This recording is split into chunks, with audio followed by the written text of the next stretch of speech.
मुर्शिद सोना सोना सोना मेरा।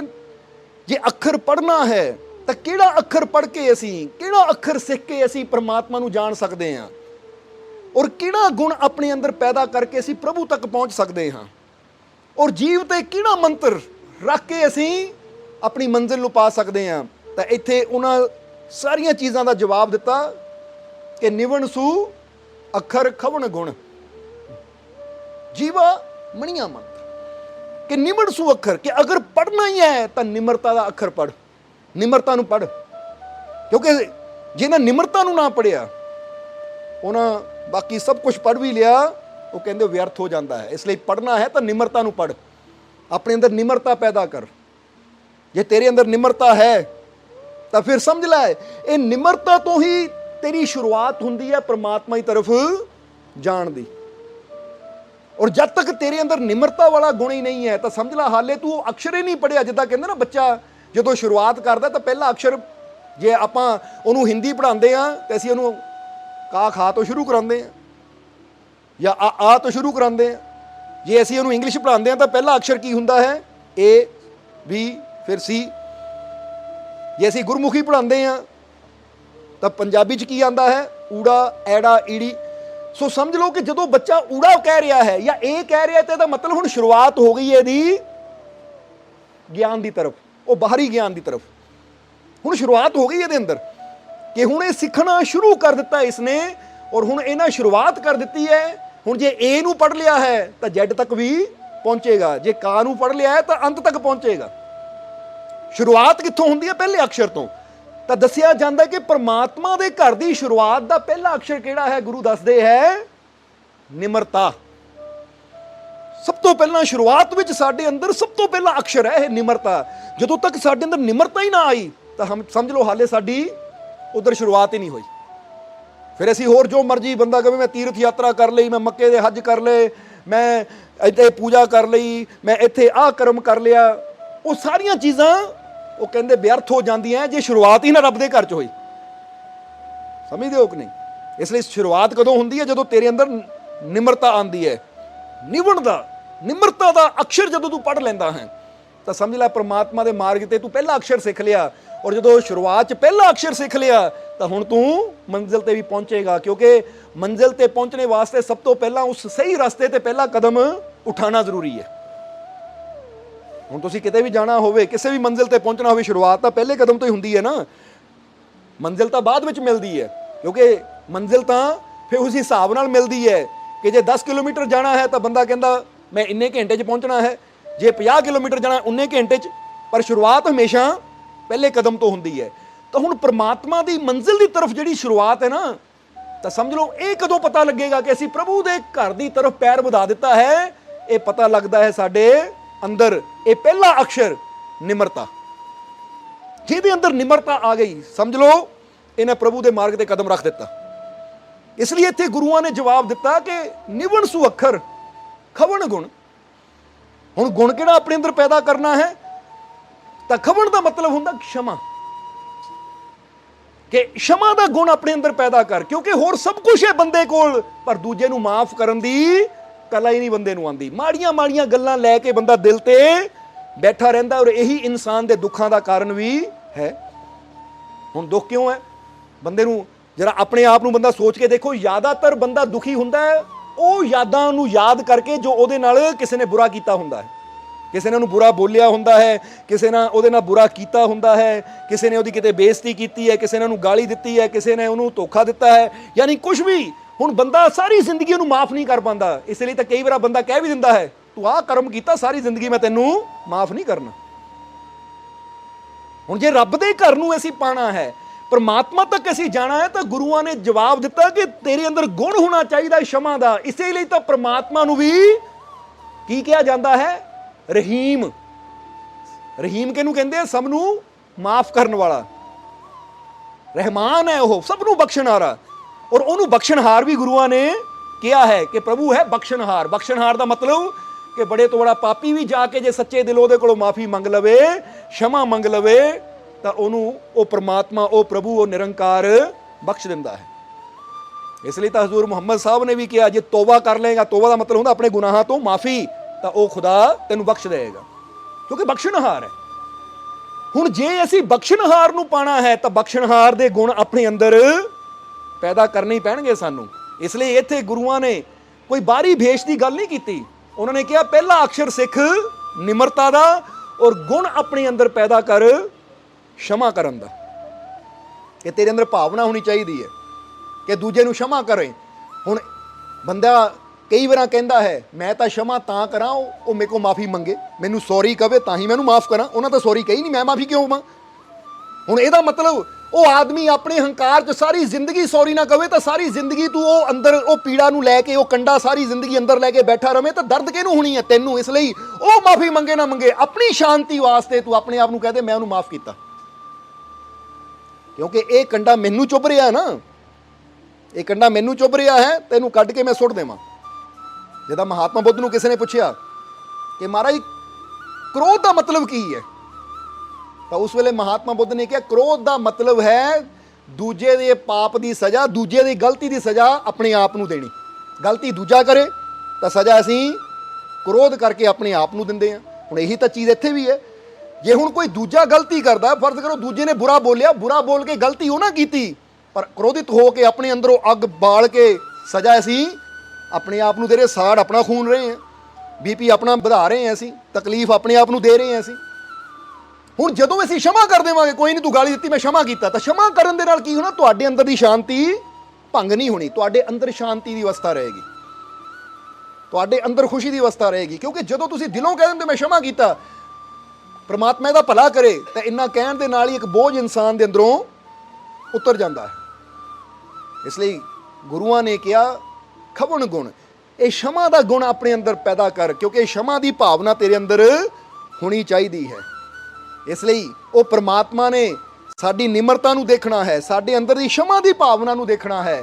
ਤਾਂ ਫਿਰ ਅਗਲਾ ਕੀ ਕਿਹਾ ਉਹਨਾਂ ਨੇ? ਕਹਿੰਦੇ ਹੈ ਜਰਾ ਗੌਰ ਕਰਨਾ ਕਿ ਖਵਣ ਗੁਣ ਜੀਵਾ ਮਣਿਆ ਮੰਤਰ। ਹੁਣ ਕਿਹੜਾ ਮੰਤਰ ਹੈ ਜਿਹਨੂੰ ਜੀਵ ਤੇ ਵਸਾਈਏ, ਜੀਵ ਤੇ ਰੱਖੀਏ ਤਾਂ ਸਾਨੂੰ ਪ੍ਰਮਾਤਮਾ ਮਿਲੇਗਾ? ਤਾਂ ਉਹ ਦੱਸਦੇ ਹੈ ਕਿ ਜੀਵ ਦੇ ਉੱਪਰ ਰੱਖਣਾ ਤਾਂ ਮਿੱਠਾ ਬੋਲ ਰੱਖ, ਮਿਠਾਸ ਰੱਖ, ਕਿਉਂਕਿ ਸਭ ਤੋਂ ਉੱਤਮ ਮੰਤਰ ਹੈ ਮਿੱਠਾ ਬੋਲਣਾ, ਚੰਗਾ ਬੋਲਣਾ। ਇਸੇ ਲਈ ਤਾਂ ਇਹੀ ਦੱਸੀਦਾ ਨਾ ਕਿ ਸੰਤ ਤੁਲਸੀਦਾਸ ਨੇ ਵੀ ਆਪਣੀ ਬਾਣੀ ਦੇ ਵਿੱਚ ਦੱਸਿਆ ਹੈ। ਸੰਤ ਤੁਲਸੀਦਾਸ ਵੀ ਕੀ ਕਹਿੰਦੇ ਹੈ? ਉਹ ਕਹਿੰਦੇ ਤੁਲसी मीठे बचन से सुख उपजत चहूं और वशीकरण ये मंत्र है तज दे वचन कठोर।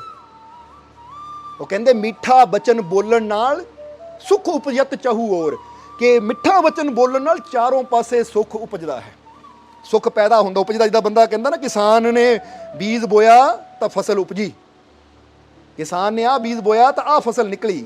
ਇਸੇ ਤਰ੍ਹਾਂ ਜਦੋਂ ਤੂੰ ਮਿਠਾਸ ਦਾ ਬੀਜ ਬੋਏਗਾ, ਮਿੱਠਾ ਬੋਲੇਗਾ ਤਾਂ ਚਾਰੋਂ ਪਾਸਿਓਂ ਸੁੱਖ ਹੀ ਤੈਨੂੰ ਮਿਲੇਗਾ, ਸੁੱਖ ਹੀ ਤੇਰੀ ਤਰਫ ਆਏਗਾ, ਕਿਉਂਕਿ ਤੇਰਾ ਮਿੱਠਾ ਬੋਲ ਹੀ ਉਹ ਵਸ਼ੀਕਰਨ ਮੰਤਰ ਹੈ। ਵਸ਼ੀਕਰਨ ਦਾ ਮਤਲਬ ਸਮਝਦੇ ਹੋ? ਕਿਸੇ ਨੂੰ ਵਸ 'ਚ ਕਰਨ ਵਾਲਾ ਮੰਤਰ। ਹੁਣ ਜੇ ਤੁਸੀਂ ਕਿਸੇ ਨੂੰ ਵਸ 'ਚ ਕਰਨ ਵਾਲਾ ਮੰਤਰ ਚਾਹੁੰਦੇ ਹੋ ਕਿ ਇਦਾਂ ਦਾ ਕੋਈ ਮੰਤਰ ਮੈਂ ਸਿੱਖ ਲਵਾਂ ਜਿਹੜਾ ਦੂਜਾ ਮੇਰੇ ਵਸ 'ਚ ਆ ਜਾਵੇ, ਤਾਂ ਉਹਨਾਂ ਨੇ ਕਿਹਾ ਵਸ਼ੀਕਰਨ ਇਹ ਮੰਤਰ ਹੈ ਤਜ ਦੇ ਵਚਨ ਕਠੋਰ, ਕਿ ਮਿੱਠਾ ਬੋਲਣਾ ਹੀ ਕਿਸੇ ਦੇ ਦਿਲ ਨੂੰ ਆਪਣੇ ਕਾਬੂ 'ਚ ਕਰਨਾ ਹੈ।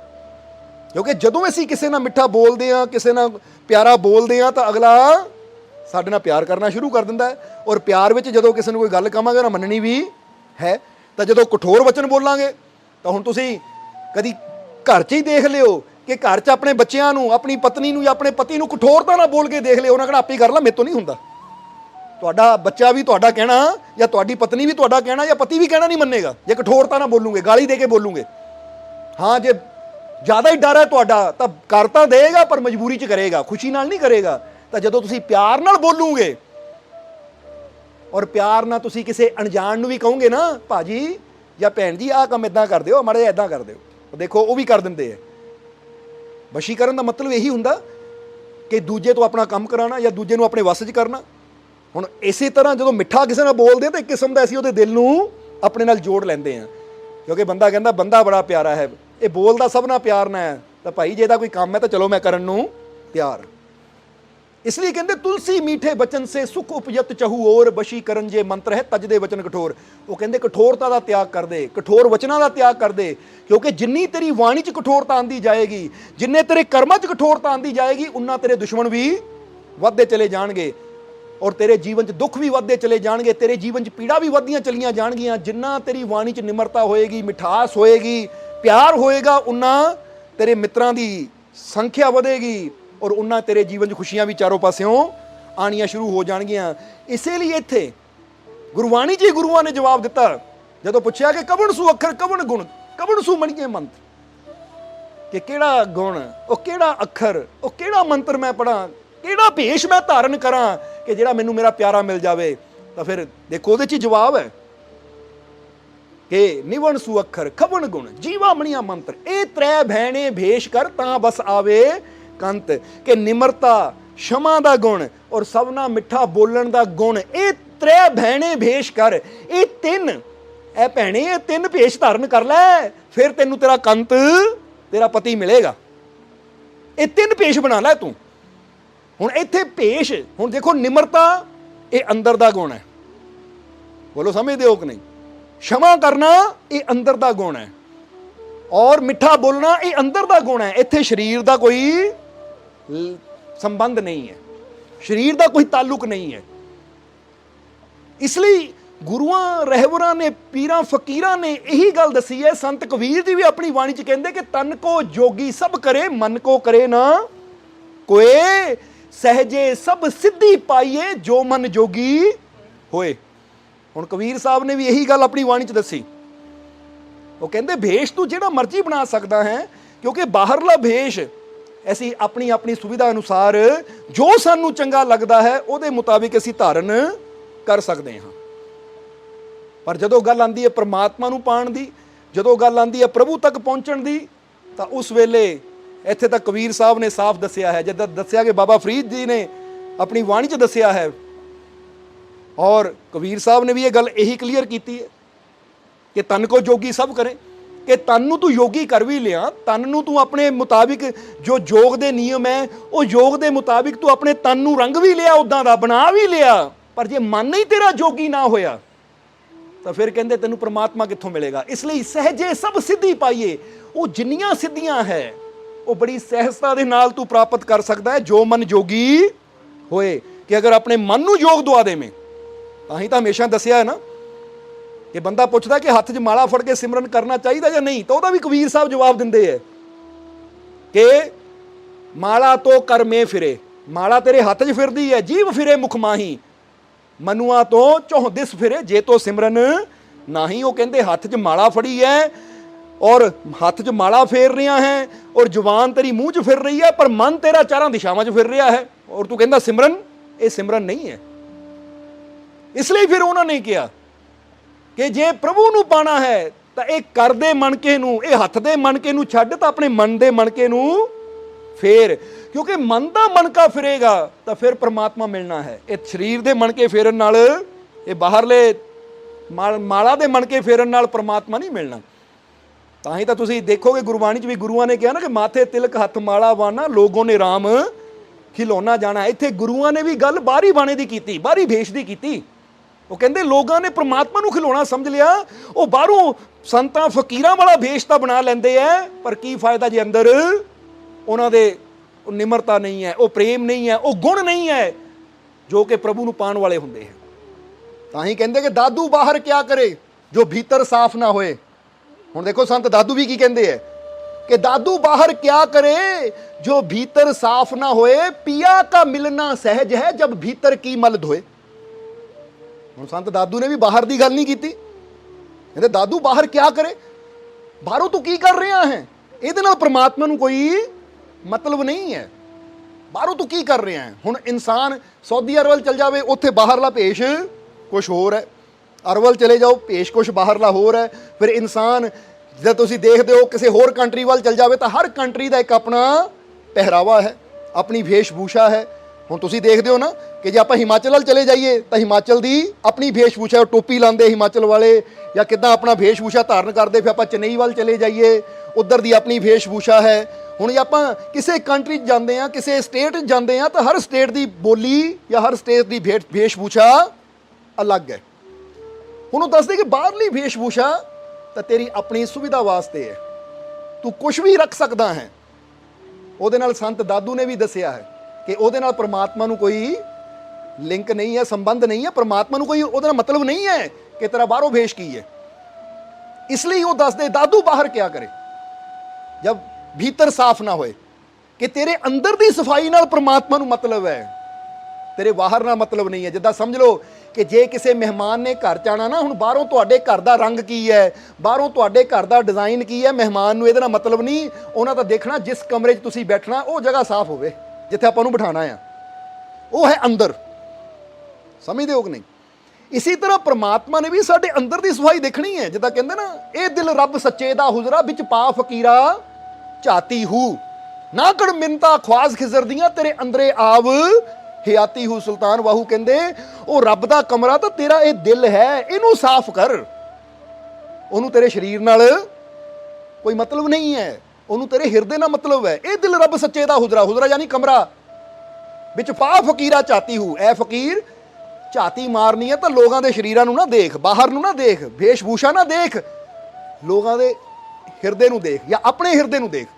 क्योंकि उस वेले भी सुल्तान वाहू के समय भी देखिया है कि बाहरी वेश ते लोग ज़्यादा जोर दे रहे सी। इसलिए सुल्तान वाहू नू भी कहना पिया कि परमात्मा दा हुजरा तां तेरा ये दिल है, इनू साफ रख।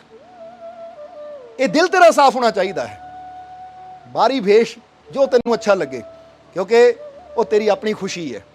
जिद्दां हर चीज़ की कपड़े की बंदे की अपनी चॉइस होंदी है कि आह कपड़ा आह रंग मैनू पसंद है, ठीक है, तेनू जिहड़ा रंग पसंद है वो पा, तेनू जिद्दां दा भेष धारण करना पसंद है तू वो कर, क्योंकि वो तेरी अपनी खुशी है। पर जदों गल आंदी है परमात्मा दी तो परमात्मा नू तेरा दिल साफ चाहिदा है, क्योंकि उन्हां तेरे दिल च आसन लाना है, उन्हां तेरे अंदर बैठना है। इसलिए संत दादू नू ये गल कहनी पई कि दादू बाहर क्या करे जो भीतर साफ ना होए। कि बाहर तू जो मर्जी करी जा, चाहे मक्के चला जा, नमाजा पढ़ लै, गंगा यात्रा कर लै, चाहे पूजा पाठ कर लै, चाहे तू रोजे वर्त रख लै, चाहे जंगलों च बह जा, पर जे तेरा अंदर ही साफ नहीं है तो बाहर की करने का फायदा है। क्योंकि पिया का मिलना सहज है जब भीतर की मल धोए। परमात्मा प्रभु का मिलना उदों सहज हो जाता है तेरे वास्ते जदों तू अपने अंदर की मैल नूं धो दिंदा है, अपने अंदर नूं साफ कर लेंदा है। इसलिए जिन्नियां भी ध्यान दियां विधियां है या शब्द है, सिमरन है, या संत महापुरुष सानू जिहड़े मार्ग ते तोरदे है, तुसीं देखोगे कि वो मार्ग साडे अंदर दी सफाई करदा है, साडे अंदर दियां बुराइयां नूं खत्म करने वाला मार्ग है। इसलिए उत्थे बाहरला कोई संबंध नहीं है। इसलिए क्या पिया का मिलना सहज है, परमात्मा का मिलना बड़ा सहज है, बड़ा आसान है जो भीतर की मल धोए। इसलिए उन्होंने कहा अपने भीतर दी मल नूं साफ कर। इसलिए एक होर शब्द अंदर आंदा है कि जग दिखलावे बाबरी बहुत करे श्रृंगार, तहां ना सवारे आपको जहां भीतर भरतार। संत दादू का ही वचन है भी। हुण संत दादू इस शब्द के अंदर की कहते हैं कि जग दिखलावे बाबरी बहुत करे श्रृंगार, कि दुनिया नूं दिखाण वास्ते तू तन ते जिद्दां दा मर्जी श्रृंगार कर लै, वो दुनिया नूं दिखाण नूं है, ਉਹਦਾ परमात्मा नाल कोई संबंध नहीं है। जे कहे कि वो श्रृंगार तेरा परमात्मा ने देखना है, कहते नहीं, क्योंकि परमात्मा ने तेरे शरीरिक श्रृंगार नूं नहीं परमात्मा ने देखना। जग दिखलावे बाबरी बहुत करे श्रृंगार, कि दुनिया नूं दिखाण नूं तू तरह तरह नाल श्रृंगार कर सकदा है, या तरह तरह नाल अपना रूप अपना भेष बना सकदा है। पर हुण संत दादू कहते हैं कि जे तू सोचदा है कि मैं श्रृंगार करा मेरा परमात्मा खुश होवे, तो उन्होंने खुश करने वास्ते तेनू अंदरले श्रृंगार की लोड़ है, अंदरों श्रृंगार करना पैना है। और अंदरला श्रृंगार किहड़ा है? जिद्दां असीं श्री कृष्ण की कहानी दसी दी है कि एक बार राणियां इकट्ठियां होकर श्री कृष्ण को चलियां गईयां, क्योंकि सारियां च बहस हो रही सी। एक कह रही सी मैं कृष्ण नूं ज़्यादा प्यारी हाँ अपने पति नूं, दूजी कह रही सी मैं ज़्यादा प्यारी हाँ। एक कह रही सी मैं ज़्यादा सुंदर है, दूजी कह रही सी मैं ज़्यादा सुंदर हाँ। फिर हुण उन्होंने सोचा आपस में झगड़ा करने नालों चंगा कि असीं अपने पति नूं पुछ लईए, यानी श्री कृष्ण नूं पुछ लईए। ਚਲੀਆਂ ਗਈਆਂ ਇਕੱਠੀਆਂ ਹੋ ਕੇ ਸ਼੍ਰੀ ਕ੍ਰਿਸ਼ਨ ਦੇ ਕੋਲ, ਔਰ ਸ਼੍ਰੀ ਕ੍ਰਿਸ਼ਨ ਨੂੰ ਜਾ ਕੇ ਉਹਨਾਂ ਨੇ ਸਵਾਲ ਕਰ ਦਿੱਤਾ। ਜਦੋਂ ਸ਼੍ਰੀ ਕ੍ਰਿਸ਼ਨ ਨੇ ਦੇਖਿਆ ਰਾਣੀਆਂ ਇਕੱਠੀਆਂ ਹੋ ਕੇ ਆਈਆਂ ਹੈ, ਪੁੱਛਿਆ ਹਾਂ ਬਈ ਕਿਸ ਤਰ੍ਹਾਂ ਆਣਾ ਹੋਇਆ, ਤਾਂ ਉਸ ਲਈ ਉਹਨਾਂ ਨੇ ਸਵਾਲ ਕੀਤਾ ਕਿ ਮਹਾਰਾਜ ਦੱਸੋ ਕਿ ਤੁਹਾਨੂੰ ਸਾਡੇ ਚੋਂ ਸਭ ਤੋਂ ਜ਼ਿਆਦਾ ਸੁੰਦਰ ਕਿਹੜੀ ਲੱਗਦੀ ਹੈ, ਯਾਨੀ ਤੁਸੀਂ ਸਭ ਤੋਂ ਜ਼ਿਆਦਾ ਪਿਆਰ ਕਿਹਨੂੰ ਕਰਦੇ ਹੋ ਔਰ ਸਭ ਤੋਂ ਜ਼ਿਆਦਾ ਸਾਡੇ ਚੋਂ ਸੋਹਣੀ ਕਿਹੜੀ ਲੱਗਦੀ ਹੈ ਤੁਹਾਨੂੰ। ਕਿਉਂਕਿ ਹਰੇਕ ਦੀ ਸੋਚ ਹੈ, ਕੋਈ ਉਹ ਕਹਿੰਦੀ ਮੈਨੂੰ ਜ਼ਿਆਦਾ ਪਿਆਰ ਕਰਦੇ, ਮੈਂ ਸੁੰਦਰ ਆ, ਉਹ ਕਹਿੰਦੀ ਮੈਂ ਜ਼ਿਆਦਾ ਸੁੰਦਰ ਆ, ਮੈਨੂੰ ਪਿਆਰ ਕਰਦੇ। ਹੁਣ ਤੁਸੀਂ ਮਹਾਰਾਜ ਦੱਸੋ ਕਿ ਤੁਹਾਡੀਆਂ ਨਜ਼ਰਾਂ 'ਚ ਸੁੰਦਰ ਕੌਣ ਹੈ ਤਾਂ ਸਭ ਤੋਂ ਪਿਆਰਾ ਕੌਣ ਹੈ।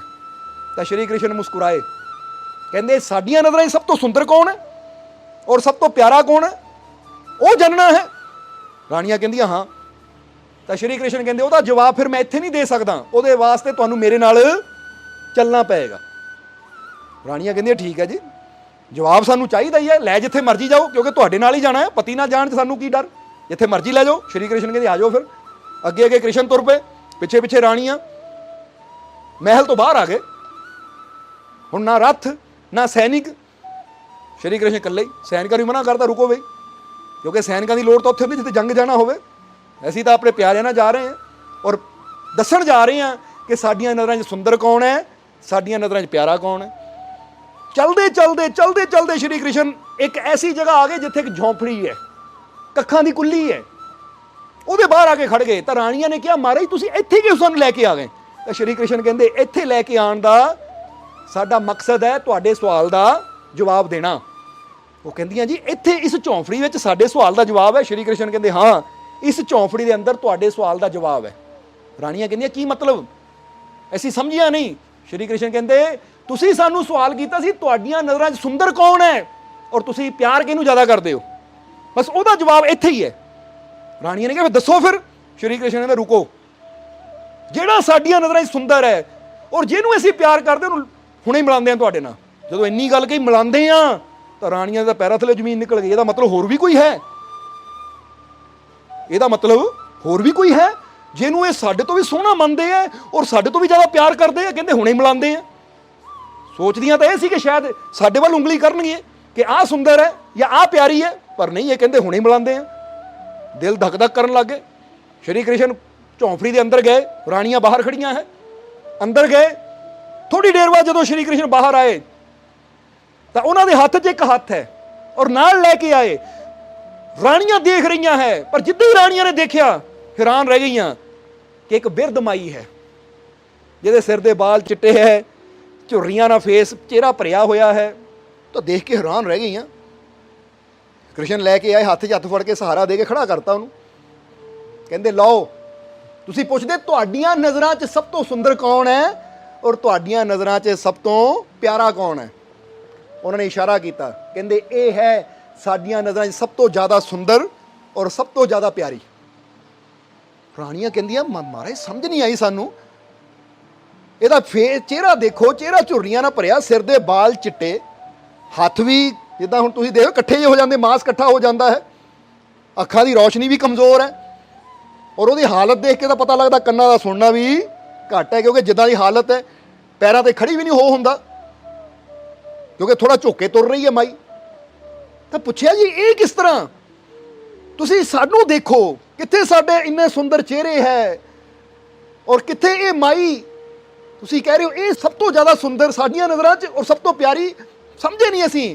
ਤਾਂ ਸ਼੍ਰੀ ਕ੍ਰਿਸ਼ਨ ਕਹਿੰਦੇ ਕਿ ਤੁਸੀਂ ਮੈਨੂੰ ਇਹ ਪੁੱਛਿਆ ਸੀ ਕਿ ਤੁਹਾਡੀਆਂ ਨਜ਼ਰਾਂ 'ਚ, ਤਾਂ ਯਾਦ ਰੱਖੋ ਕਿ ਸੰਤਾਂ ਫਕੀਰਾਂ ਦੀਆਂ ਨਜ਼ਰਾਂ 'ਚ ਇਹ ਸਰੀਰ ਨਹੀਂ ਦੇਖਿਆ ਜਾਂਦਾ, ਇਹ ਸਰੀਰ ਦੀ ਸੁੰਦਰਤਾ ਨਹੀਂ ਦੇਖੀ ਜਾਂਦੀ, ਕਿਉਂਕਿ ਸਰੀਰ ਦੀ ਸੁੰਦਰਤਾ, ਸਰੀਰ ਨੂੰ ਦੁਨੀਆ ਦੇ ਲੋਕ ਦੇਖਦੇ ਹੈ, ਪਰ ਜਦੋਂ ਗੱਲ ਆ ਜਾਂਦੀ ਹੈ ਸੰਤ ਮਤ ਦੀ ਜਾਂ ਗੱਲ ਆ ਜਾਂਦੀ ਹੈ ਅਵਤਾਰਾਂ ਫਕੀਰਾਂ ਪੈਗੰਬਰਾਂ ਦੀ, ਗੁਰੂਆਂ ਦੀ, ਤਾਂ ਹੁਣ ਜਰਾ ਗੌਰ ਕਰੋ, ਸ਼੍ਰੀ ਗੁਰੂ ਨਾਨਕ ਦੇਵ ਜੀ ਨੇ ਮਲਕ ਭਾਗੋ ਦੇ ਮਹਿਲਾਂ ਨੂੰ ਨਹੀਂ ਦੇਖਿਆ, ਉਹਦੇ 36 ਪ੍ਰਕਾਰ ਦੇ ਪਕਵਾਨਾਂ ਨੂੰ ਨਹੀਂ ਦੇਖਿਆ, ਭਾਈ ਲਾਲੋ ਦੀ ਕੱਖਾਂ ਦੀ ਕੁੱਲੀ 'ਚ ਬੈਠੇ ਔਰ ਕਹਿੰਦੇ ਆ ਰੁੱਖੀ ਮਿੱਸੀ ਕੋਦਰੇ ਦੀ ਰੋਟੀ ਗੁਰੂਆਂ ਨੇ ਖਾਧੀ। ਕੀ ਦੇਖ ਕੇ ਖਾਧੀ? ਕੀ ਉਹਦਾ ਸਰੀਰ ਦੇਖਿਆ, ਉਹਦੀ ਅਮੀਰੀ ਦੇਖੀ, ਉਹਦਾ ਬਾਹਰੀ ਭੇਸ਼ ਭੂਸ਼ਾ ਦੇਖਿਆ, ਉਹਦਾ ਘਰ ਦੇਖਿਆ? ਨਹੀਂ, ਉਹਨਾਂ ਨੇ ਦੇਖਿਆ ਉਹਦੇ ਅੰਦਰਲਾ ਪਿਆਰ, ਉਹਦੇ ਅੰਦਰਲੀ ਸ਼ਰਧਾ। ਕਿਉਂਕਿ ਗੁਰੂਆਂ ਰਹਿਬਰਾਂ ਦੀ ਨਜ਼ਰ ਸਾਡੇ ਸਰੀਰ ਤੇ ਨਹੀਂ ਹੁੰਦੀ, ਉਹਨਾਂ ਦੀ ਨਜ਼ਰ ਸਾਡੇ ਅੰਦਰਲੇ ਪਿਆਰ ਤੇ ਹੁੰਦੀ ਹੈ, ਸਾਡੀ ਸ਼ਰਧਾ ਤੇ ਹੁੰਦੀ ਹੈ ਕਿ ਜਿੱਥੇ ਪਿਆਰ ਹੈ, ਜਿੱਥੇ ਸ਼ਰਧਾ ਹੈ, ਉੱਥੇ ਸੰਤ ਗੁਰੂ ਰਹਿਬਰ ਬੈਠ ਜਾਂਦੇ।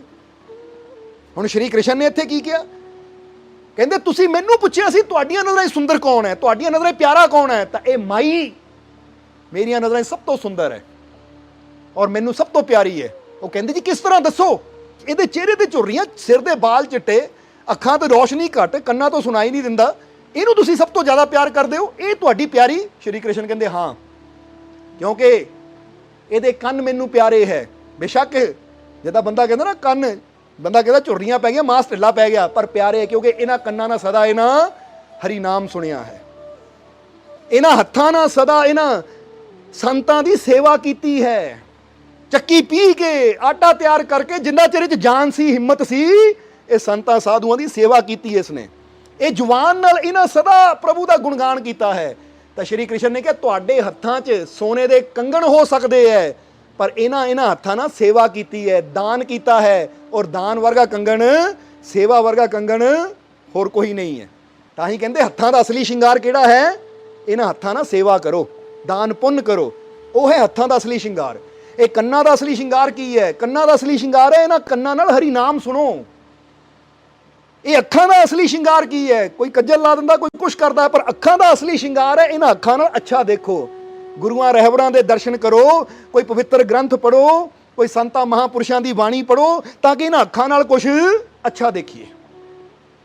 ਅੱਖਾਂ ਦਾ ਸ਼ਿੰਗਾਰ ਹੈ। ਇਹ ਪੈਰਾਂ ਦਾ ਸ਼ਿੰਗਾਰ ਕੀ ਹੈ? ਜਦੋਂ ਇਹ ਪੈਰ ਨਾਲ ਅਸੀਂ ਸਤ ਮਾਰਗ ਤੇ ਚੱਲਦੇ ਹਾਂ, ਸਤ ਸੰਗ ਦੀ ਤਰਫ ਜਾਂਦੇ ਹਾਂ, ਸਤਿਗੁਰ ਦੀ ਤਰਫ ਜਾਂਦੇ ਹਾਂ, ਤਾਂ ਉਹ ਹੈ ਪੈਰਾਂ ਦਾ ਅਸਲੀ ਸ਼ਿੰਗਾਰ। ਇਸ ਲਈ ਜੀਵਾ ਦਾ ਸ਼ਿੰਗਾਰ, ਮੂੰਹ ਦਾ ਸ਼ਿੰਗਾਰ ਕੀ ਹੈ? ਇਹਦੇ ਨਾਲ ਆਪਣੇ ਪ੍ਰਭੂ ਨੂੰ ਯਾਦ ਕਰਨਾ, ਮਿੱਠਾ ਬੋਲਣਾ, ਇਹ ਹੈ ਅਸਲੀ ਜ਼ੁਬਾਨ ਦਾ ਸ਼ਿੰਗਾਰ।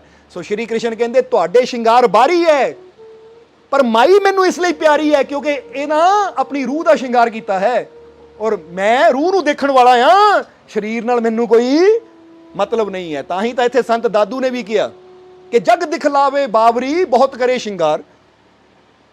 ਸੁੰਦਰ ਸੁੰਦਰ ਭੇਸ਼ ਭੂਸ਼ਾ ਪਾ ਲੈਣੀ, ਬਣਾ ਲੈਣੀ, ਸੁੰਦਰ ਕੱਪੜੇ ਪਾ ਲੈਣੇ, ਬਾਹਰੋਂ ਆਪਣਾ ਮੇਕਅਪ ਕਰ ਲੈਣਾ, ਜਿੱਦਾਂ ਦਾ ਵੀ ਠੀਕ ਲੱਗਦਾ। ਹੁਣ ਕਹਿੰਦੇ ਉਹਦੇ ਨਾਲ ਠੀਕ ਹੈ, ਤੁਸੀਂ ਦੁਨੀਆ ਨੂੰ ਦਿਖਾ ਸਕਦੇ ਹੋ, ਆਪਣੇ ਮਨ ਨੂੰ ਖੁਸ਼ ਕਰ ਸਕਦੇ ਹੋ, ਪਰ ਜੇ ਸੋਚੋ ਕਿ ਇਹ ਸਾਡੀ ਚੀਜ਼ ਨੇ ਰੱਬ ਨਾਲ ਸਾਨੂੰ ਜੋੜਨਾ ਹੈ, ਤਾਂ ਉੱਥੇ ਰੱਬ ਦਾ ਕੋਈ ਲਿੰਕ ਨਾ ਜੋੜੋ ਉਹਦੇ ਨਾਲ।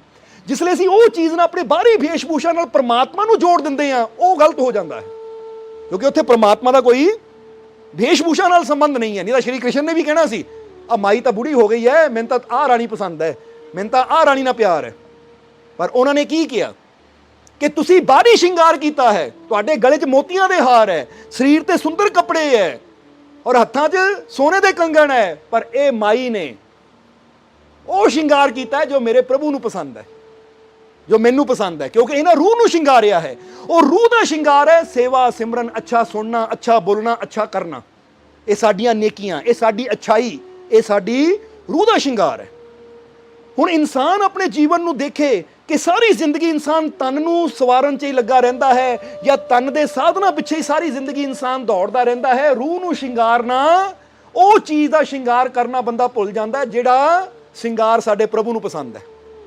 ਇਸ ਲਈ ਆਪਣੀ ਰੂਹ ਦਾ ਸ਼ਿੰਗਾਰ ਕਰੀਏ। ਰੂਹ ਦਾ ਸ਼ਿੰਗਾਰ ਸਾਡੇ ਅੱਛੇ ਗੁਣ ਹੈ, ਸਾਡੀ ਅੱਛਾਈ ਹੈ, ਸਮਝਦੇ ਹੋ?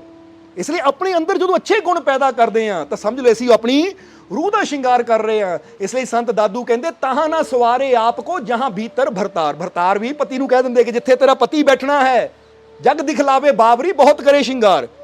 ਉਹਨਾਂ ਨੇ ਇੱਕ ਇਸ਼ਾਰਾ ਕੀਤਾ ਕਿ ਦੁਨੀਆ ਨੂੰ ਦਿਖਾਉਣ ਵਾਸਤੇ ਹੈ ਬਾਬਰੀ, ਤੂੰ ਬੜਾ ਸ਼ਿੰਗਾਰ ਕਰ ਰਹੀ ਹੈ। ਇਹ ਰੂਹ ਦੀ ਗੱਲ ਹੈ, ਇਹ ਬਾਹਰੀ ਸਰੀਰ ਨੂੰ ਨਹੀਂ ਕਿਹਾ ਉਹਨਾਂ ਨੇ। ਉਹ ਕਹਿੰਦੇ ਹੁਣ ਸ਼ਿੰਗਾਰਨਾ ਤਾਂ ਆਪਣੇ ਅੰਦਰ ਨੂੰ ਸ਼ਿੰਗਾਰ। ਤਾਹਾਂ ਨਾ ਸਵਾਰੇ ਆਪ ਕੋ ਜਹਾਂ ਭੀਤਰ ਭਰਤਾਰ। ਜਿੱਥੇ ਤੇਰਾ ਭਰਤਾਰ ਆਣਾ ਹੈ, ਜਿੱਥੇ ਤੇਰੇ ਭਰਤਾਰ ਨੇ ਪ੍ਰਭੂ ਨੇ ਬੈਠਣਾ ਹੈ, ਉਹ ਜਗ੍ਹਾ ਨੂੰ ਤਾਂ ਸਵਾਰ। ਉਹ ਹੈ ਤੇਰਾ ਹਿਰਦਾ, ਉਹ ਹੈ ਤੇਰਾ ਦਿਲ। ਇਸ ਲਈ ਕਰ ਲੈ ਦਿਲ ਦੀ ਸਫਾਈ। ਜੇ ਦੀਦਾਰ ਚਾਹੀਦਾ ਫੇਰ ਹੀ ਤੈਨੂੰ ਤੇਰੇ ਮਹਿਬੂਬ ਦਾ, ਤੇਰੇ ਮਾਲਿਕ ਦਾ, ਪ੍ਰਮਾਤਮਾ ਦਾ ਦੀਦਾਰ ਹੋਏਗਾ, ਜੇ ਤੇਰਾ ਦਿਲ ਸਾਫ਼ ਹੋਏਗਾ। ਇਸ ਲਈ ਉਹ ਕਹਿੰਦੇ ਆਪਣੇ ਹਿਰਦੇ ਨੂੰ ਸਾਫ਼ ਕਰ, ਆਪਣੇ ਅੰਦਰ ਦੀ ਸਫਾਈ ਕਰ।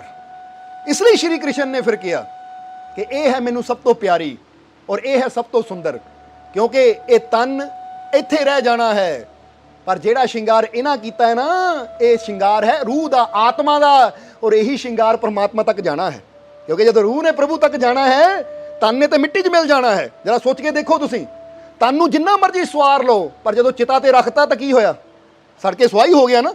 ਫਿਰ ਉੱਥੇ ਉਹ ਰਹਿ ਗਿਆ ਕਿ ਗਲ 'ਚ ਹਾਰ ਕੀ ਹੈ, ਮੇਕਅਪ ਕੀ ਕੀਤਾ ਹੋਇਆ ਹੈ, या इंसान का पहरावा की है, वो तो मिट्टी हो गया, कबर च दफनाया तो मिट्टी हो गया, और चिता ते रखिया तो सड़ के राख हो गया। परमात्मा तक की जाना है? साडी आत्मा, और आत्मा का श्रृंगार है साडे अच्छे गुण, साडियां नेकियां, साडियां अच्छाइयां। हुण बाहरों असीं श्रृंगार करन वास्ते बड़ा जोर लांदे हैं, और ये बाहरला श्रृंगार जिद्दां समझ लो असीं ब्यूटी पार्लर जांदे हैं ना, उत्थे शरीरिक श्रृंगार हुंदा है, तो जे असीं सतसंग विच जाइए तो उत्थे साडी रूह का श्रृंगार हुंदा है। संतां गुरुआं रहबरां दी फकीरां दी सोबत विच बैठ के साडी रूह का श्रृंगार हुंदा है। साडी रूह नूं इदां श्रृंगारिया जांदा है कि परमात्मा वास्ते तैयार हो जाए। इसलिए तो बुल्ले शाह ने कहा सतसंगत है आईना, बैठ करो श्रृंगार, पाँव में झांझर प्रेम की, गले सिदक का हार, सबर के कंगन पाई के पहुंचा यार के द्वार, बुलिया मुर्शद नदर की तब पाया दीदार। हुण बुल्ले शाह कहंदे कि सतसंग वो आईना है, आईना समझदे हो ना, शीशा, मिरर।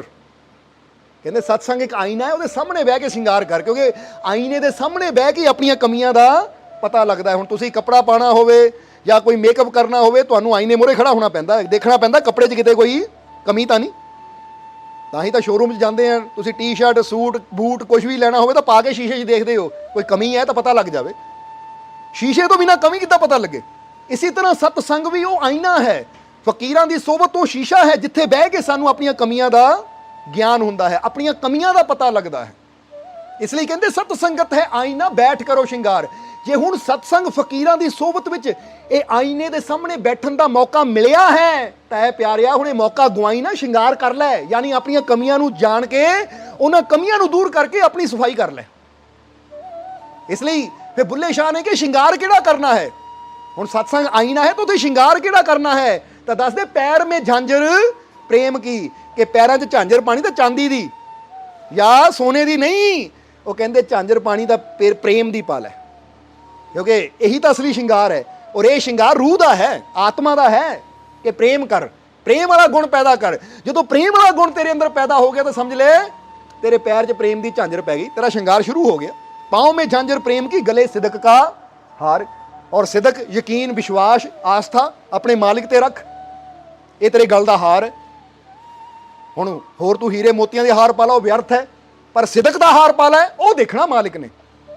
प्रेम की झांझर पैर च होएगी, ओदी आवाज़ सुन के तेरे मालिक रूपी पति ने खुश होना है कि देखो आ है मेरी रूह जिन्हें प्रेम की झांझर पाई है, ये जिधर जाता क्षणमन प्रेम की होंगी है, यानी प्रेम की आवाज़ आती है, वो खुश होंदा है। फिर गले सिदक का हार, गल च सिदक का हार पा, यकीन का भरोसे का हार पा, क्योंकि ये देखना तेरे मालिक ने। उन्होंने तेरे हीरे मोतियां सोने चांदी के हार नाल, ये शरीर के हारां नाल कोई मतलब नहीं है। उन्हें देखना तेरे गल च सिदक का हार है या नहीं। और सबर के कंगन पाई के, हाथे सब कंगन पाने ना सबर दे, कहना सबर संतोख दे कंगन पा अपने हत्थां च, सबर संतोख दे कंगन देख के तेरे प्यारे ने खुश होना है। इसलिए पाँव में झांझर प्रेम की, गले सिदक का हार, सबर के कंगन पाई के पहुंचा यार के द्वार। कहते जो श्रृंगार पूरा हो गया फिर मैं यार के दरवाजे ते गया।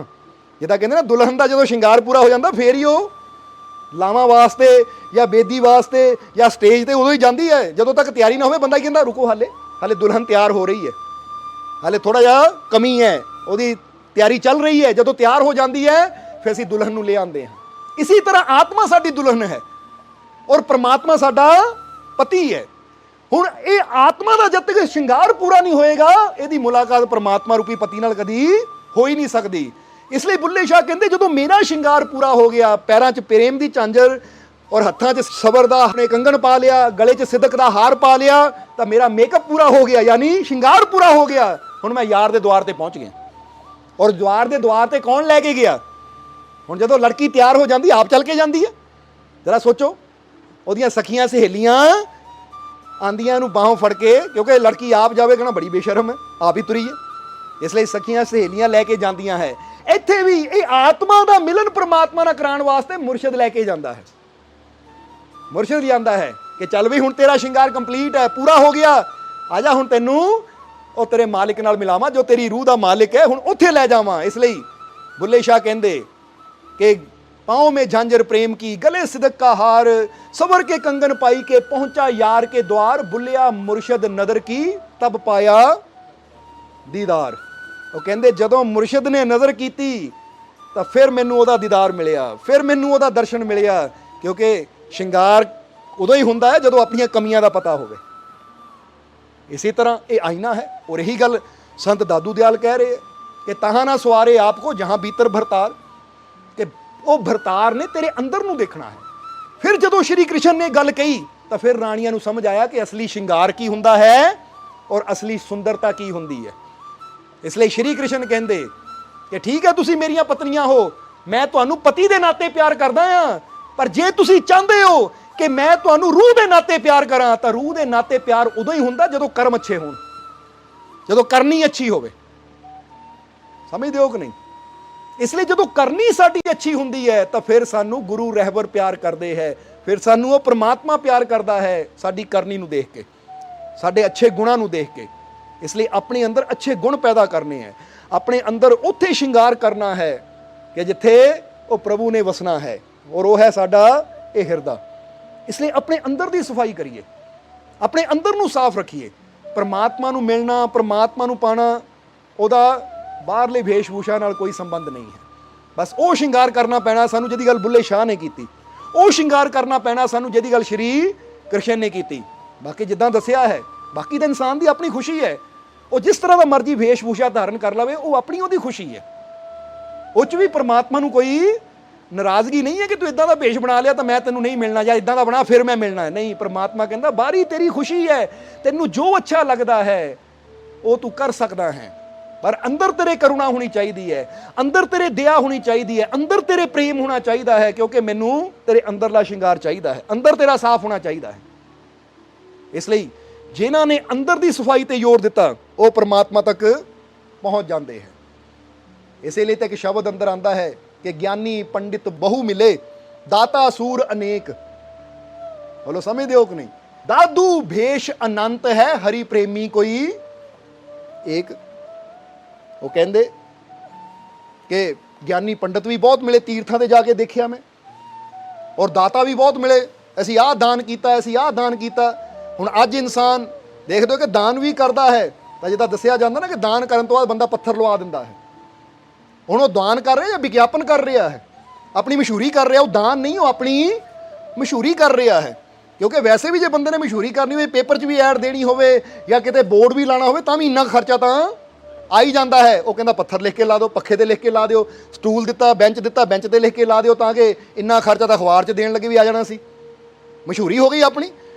ਸੋ ਸੰਤ ਦਾਦੂ ਕਹਿੰਦੇ ਕਿ ਇਦਾਂ ਮਸ਼ਹੂਰੀ ਕਰਨ ਵਾਲੇ ਦਾਤਾ ਵੀ, ਦਾਨੀ ਵੀ ਬਹੁਤ ਮਿਲੇ, शूरवीर भी बहुत मिले, अपने आप को बहादुर कहने वाले, पर वो बहादुरी वो दूजियां दे दिखा के, यानी दूजियां नूं कुट के, दूजियां नूं मार के, दूजियां नूं तकलीफ दे के बहादुर बने तां की बने।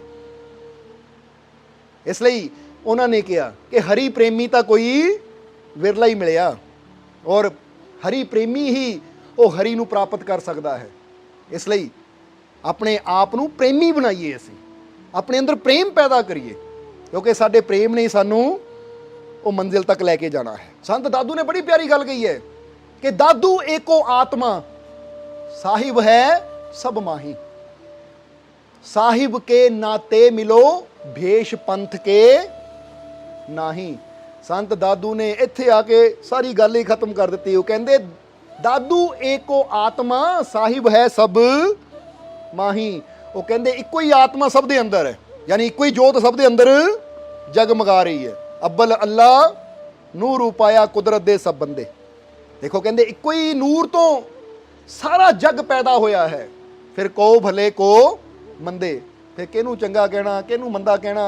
इसलिए संत दादू ने यह गल भी साफ कह दी कि दादू एको आत्मा, साहिब है सब माही, कि वो सच्चा साहिब, वो परम पिता परमात्मा, वो निरंकार, वो वाहिगुरु अल्लाह ही सब दे अंदर बैठा होया है, उस तो सिवा है ही कोई नहीं। जे असीं कहते कण कण अंदर हो, पत्ते पत्ते अंदर हो, तो फिर कण कण पत्ते पत्ते हर शै अंदर हो, तो जे हर शै अंदर उही है तो इसका मतलब मेरे अंदर भी उही है, तेरे अंदर भी उही है, सब दे अंदर उही है, फिर नफरत कित्थे रह गई। इसलिए उन्होंने कहा दादू एको आत्मा, साहिब है सब माही, साहिब के नाते मिलो भेष पंथ के नाही। इसलिए जद भी किसी को मिलिए, जद भी किसी को जाइए, ਉਹਦਾ भेष की है, ਉਹਦਾ पंथ की है, ਉਹਦਾ मार्ग की है, ਉਹਦਾ रस्ता की है, ਉਹਦੇ नियम की है, ये ना देखो, क्योंकि हरेक दे नियम अपने हो सकते हैं। ਬੋਲੋ ਸਮਝਦੇ ਹੋ ਕਿ ਨਹੀਂ? ਹੁਣ ਤੁਸੀਂ ਮੁਸਲਮਾਨ ਘਰ 'ਚ ਜਾਓਗੇ, ਉਹਨਾਂ ਦੇ ਨਿਯਮ ਅਲੱਗ ਹੈ। ਤੁਸੀਂ ਕਿਸੇ ਹੋਰ ਘਰ 'ਚ ਜਾਓਗੇ, ਜੈਨ ਘਰ 'ਚ ਜਾਓਗੇ, ਉੱਥੇ ਦੇ ਨਿਯਮ ਕੁਛ ਅਲੱਗ ਹੈ। ਇਸੇ ਤਰ੍ਹਾਂ ਤੁਸੀਂ ਦੇਖੋਗੇ ਕਿ ਨਿਯਮ ਸਭ ਦੇ ਅਲੱਗ-ਅਲੱਗ ਹੈ। ਸੋ ਇੱਥੇ ਦੱਸਿਆ ਹੈ ਕਿ ਨਾ ਅਗਲੇ ਦਾ ਪੰਥ ਦੇਖੋ ਪੰਥ ਕੀ ਹੈ, ਨਾ ਅਗਲੇ ਦਾ ਭੇਸ਼ ਦੇਖੋ, ਬਸ ਇਹ ਜਾਣ ਕੇ ਜਾਓ ਕਿ ਚਾਹੇ ਕੋਈ ਹਿੰਦੂ ਹੈ, ਕੋਈ ਮੁਸਲਮਾਨ ਹੈ, ਕੋਈ ਸਿੱਖ ਹੈ, ਕੋਈ ਈਸਾਈ ਹੈ, ਕੋਈ ਬੌਧ ਹੈ, ਕੋਈ ਜੈਨ ਹੈ, ਸਭ ਦੇ ਅੰਦਰ ਨੂਰ ਤਾਂ ਇੱਕੋ ਹੀ ਹੈ। ਸਾਹਿਬ ਕੇ ਨਾਤੇ ਮਿਲੋ ਭੇਸ਼ ਪੰਥ ਕੇ ਨਹੀਂ, ਕਿ ਜਦ ਵੀ ਕਿਸੇ ਨੂੰ ਮਿਲਣਾ ਹੈ ਤਾਂ ਆਤਮਾ ਦੇ ਨਾਤੇ ਮਿਲੀਏ, ਪਰਮਾਤਮਾ ਦੇ ਨਾਤੇ ਮਿਲੀਏ, ਕਿ ਸਭ ਦੇ ਅੰਦਰ ਉਹੀ ਨੂਰ ਹੈ। ਜਿਸ ਨੂਰ ਤੋਂ ਮੈਂ ਬਣਿਆ, ਉਸ ਨੂਰ ਤੋਂ ਇਹ ਸਾਰੇ ਬਣੇ ਹੈ। ਹੁਣ ਜਿੱਦਾਂ ਦੱਸਿਆ ਹੈ ਕਿ ਹਰ ਇੱਕ ਦੇ ਘਰ ਦੇ ਨਿਯਮ, ਹਰ ਇੱਕ ਘਰ ਦੇ ਅਸੂਲ, ਹਰ ਘਰ ਦੀ ਭੇਸ਼-ਭੂਸ਼ਾ ਅਲੱਗ ਹੋ ਸਕਦੀ ਹੈ। ਸੋ ਅਸੀਂ ਕਿਸੇ ਦੇ ਘਰ ਦੇ ਨਿਯਮ ਬਦਲਣ ਦੀ ਕੋਸ਼ਿਸ਼ ਨਹੀਂ ਕਰਨੀ। ਅਸੀਂ ਕਿਸੇ ਦੇ ਘਰ ਦੇ ਨਿਯਮ ਦੇਖ ਕੇ ਉਹਦੀ ਨਿੰਦਿਆ ਚੁਗਲੀ ਨਹੀਂ ਕਰਨੀ, ਬਲਕਿ ਅਸੀਂ ਉਹਦੇ ਅੰਦਰਲੇ ਭਗਵਾਨ ਨੂੰ ਦੇਖਣਾ ਹੈ, ਉਹਦੇ ਅੰਦਰਲੇ ਪ੍ਰਭੂ ਦੇ ਨੂਰ ਨੂੰ ਦੇਖਣਾ, ਉਹਦੇ ਅੰਦਰਲੇ ਉਹ ਪ੍ਰਕਾਸ਼ ਨੂੰ ਦੇਖਣਾ ਹੈ ਜੋ ਸਭ ਦੇ ਅੰਦਰ ਜਗਮਗਾ ਰਿਹਾ ਹੈ। ਇਸ ਲਈ ਜਦ ਵੀ ਕਿਸੇ ਨੂੰ ਮਿਲੋ ਤਾਂ ਉਹਦਾ ਭੇਸ਼ ਨਾ ਦੇਖੋ, ਉਹਦੀ ਜਾਤ ਨਾ ਦੇਖੋ, ਉਹਦਾ ਧਰਮ ਨਾ ਦੇਖੋ, ਉਹਦਾ ਬਾਹਰਲਾ ਪਹਿਰਾਵਾ ਨਾ ਦੇਖੋ।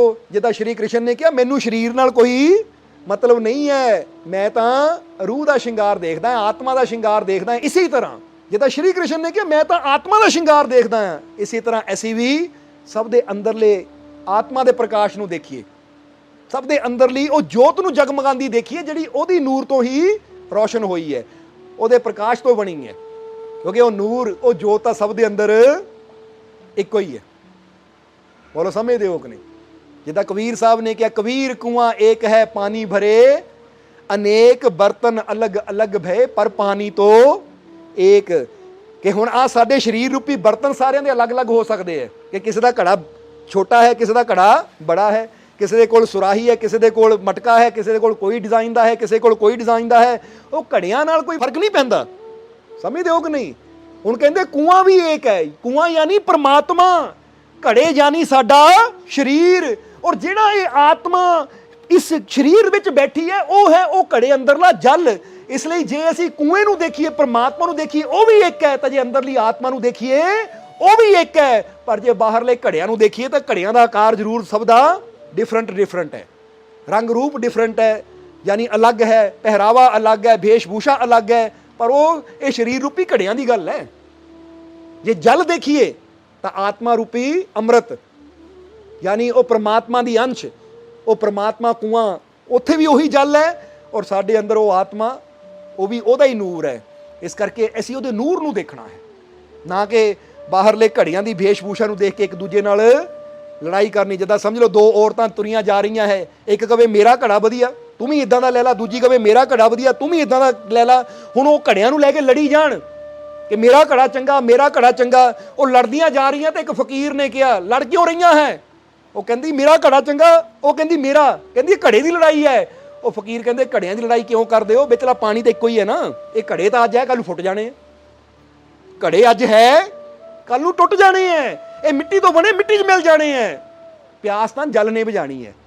ਇਸੇ ਤਰ੍ਹਾਂ ਇਸ ਜਿਹੜੀ ਜਨਮਾਂ ਜਨਮਾਂ ਦੀ ਪਿਆਸੀ ਆਤਮਾ ਹੈ ਨਾ, ਉਹ ਜਿਹੜੀ ਪਿਆਸ ਹੈ ਸਾਡੀ, ਜ਼ਰਾ ਗੌਰ ਕਰੋ, ਉਹ ਬਾਹਰਲੇ ਸਰੀਰ ਨਾਲ, ਭੇਸ਼-ਭੂਸ਼ਾ ਨਾਲ ਨਹੀਂ, ਉਹ ਤਾਂ ਗਿਆਨ ਨਾਲ ਹੀ ਬੁਝਣੀ ਹੈ, ਉਹ ਤਾਂ ਸਿਮਰਨ ਦੇ ਨਾਲ ਹੀ ਬੁਝਣੀ ਹੈ, ਉਹ ਤਾਂ ਨੇਕ ਗੁਣਾਂ ਦੇ ਨਾਲ ਹੀ ਅਸੀਂ ਆਪਣੀ ਮੰਜ਼ਿਲ ਤੱਕ ਪਹੁੰਚਣਾ ਹੈ, ਜਿੱਥੇ ਜਾ ਕੇ ਉਹ ਅੰਮ੍ਰਿਤ ਪ੍ਰਮਾਤਮਾ ਸਾਨੂੰ ਮਿਲਣਾ, ਔਰ ਸਾਡੀ ਜੁਗਾਂ ਜੁਗਾਂ ਦੀ ਪਿਆਸ ਸ਼ਾਂਤ ਹੋ ਜਾਣੀ ਹੈ। ਇਸ ਲਈ ਬਾਹਰਲੇ ਝਗੜੇ ਬੰਦ ਕਰੀਏ, ਬਾਹਰਲੀ ਭੇਸ਼-ਭੂਸ਼ਾ ਦੇ ਚੱਕਰ 'ਚ ਨਾ ਪਈਏ, ਇਹ ਝਗੜਿਆਂ 'ਚ ਨਾ ਪਈਏ, ਬਲਕਿ ਸਾਹਿਬ ਕੇ ਨਾਤੇ ਮਿਲੋ ਭੇਸ਼ ਪੰਥ ਕੇ ਨਹੀਂ। ਜਿਹਨੂੰ ਵੀ ਦੇਖਣਾ ਹੈ, ਜਿਹਨੂੰ ਵੀ ਮਿਲਣਾ ਹੈ, ਪਰਮਾਤਮਾ ਦੇ ਨਾਤੇ ਮਿਲੋ, ਕਿ ਸਭ ਦੇ ਅੰਦਰ ਮੇਰਾ ਹਰੀ ਹੈ, ਸਭ ਦੇ ਮੇਰੇ ਅੰਦਰ ਮੇਰਾ ਵਾਹਿਗੁਰੂ ਹੈ, ਮੇਰਾ ਅੱਲਾ ਹੈ, ਮੇਰਾ ਰਾਮ ਹੀ ਸਭ ਦੇ ਅੰਦਰ ਹੈ। ਸੋ ਮੈਨੂੰ ਸਾਰੇ ਹੀ ਪਿਆਰੇ ਹੈ, ਕਿਉਂਕਿ ਫਿਰ ਇੱਕ ਵਾਰ ਕਵਾਂਗੇ, ਅੱਬਲ ਅੱਲਾ ਨੂਰ ਉਪਾਇਆ, ਕੁਦਰਤ ਦੇ ਸਭ ਬੰਦੇ, ਏਕ ਨੂਰ ਤੇ ਸਭ ਜਗ ਉਪਜਿਆ, ਕੋ ਭਲੇ ਕੋ ਮੰਦੇ। ਇਸ ਲਈ ਕਿਸੇ ਨੂੰ ਮੰਦਾ ਨਾ ਬੋਲੋ, ਕਿਸੇ ਦੀ ਨਿੰਦਿਆ ਨਾ ਕਰੋ, ਸਭ ਨਾਲ ਪਿਆਰ ਕਰੋ, ਕਿਉਂਕਿ ਤੁਹਾਡੇ ਅੰਦਰ ਅੱਛੇ ਗੁਣ ਹੋਣਗੇ ਤਾਂ ਫਿਰ ਇਹਨਾਂ ਗੁਣਾਂ ਨੇ ਹੀ ਤੁਹਾਨੂੰ ਪ੍ਰਮਾਤਮਾ ਤੱਕ ਲੈ ਕੇ ਜਾਣਾ ਹੈ। ਇਸ ਲਈ ਆਪਣੇ ਅੰਦਰ ਅੱਛੇ ਗੁਣ ਪੈਦਾ ਕਰੋ, ਆਪਣੇ ਅੰਦਰ ਅੱਛਾਈ ਪੈਦਾ ਕਰੋ, ਤਾਂ ਫਿਰ ਤੁਸੀਂ ਉਸ ਪ੍ਰਮਾਤਮਾ ਨੂੰ, ਉਸ ਪ੍ਰਭੂ ਨੂੰ ਬੜੀ ਆਸਾਨੀ ਦੇ ਨਾਲ ਪ੍ਰਾਪਤ ਕਰ ਸਕਦੇ ਹੋ। ਕਿਉਂਕਿ ਇਹੀ ਰਸਤਾ ਹੈ ਇਹ ਆਤਮਾ ਦਾ, ਪ੍ਰਮਾਤਮਾ ਨੂੰ ਪਾਉਣ ਦਾ, ਕਿ ਆਪਣੇ ਅੰਦਰ ਅੱਛੇ ਗੁਣ ਪੈਦਾ ਕਰੀਏ, ਨੇਕ ਮਾਰਗ ਤੇ ਚੱਲੀਏ, ਤਾਂ ਅਸੀਂ ਆਪਣੇ ਮਾਲਿਕ ਨੂੰ ਪ੍ਰਾਪਤ ਕਰਕੇ ਆਪਣਾ ਜੀਵਨ ਸਫਲ ਬਣਾ ਸਕਦੇ ਹਾਂ। ਸੋਹਣਾ ਸੋਹਣਾ ਮੇਰਾ ਮੁਰਸ਼ਿਦ ਸੋਹਣਾ, ਸੋਹਣਾ ਸੋਹਣਾ ਮੇਰਾ